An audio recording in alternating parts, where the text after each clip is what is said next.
helping others see the ability that they have, the potential that they have, it's a really good feeling.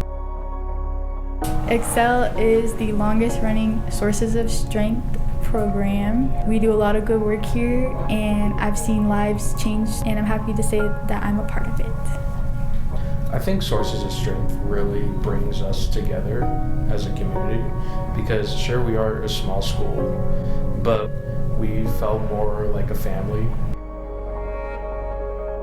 People want to help you, and people want to see you grow, and people want to give you opportunities that you don't think that you deserve, but you do, and they're there for you.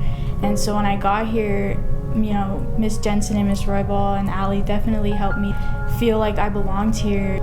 I would tell the people that seek mental help not to be afraid to ask for it.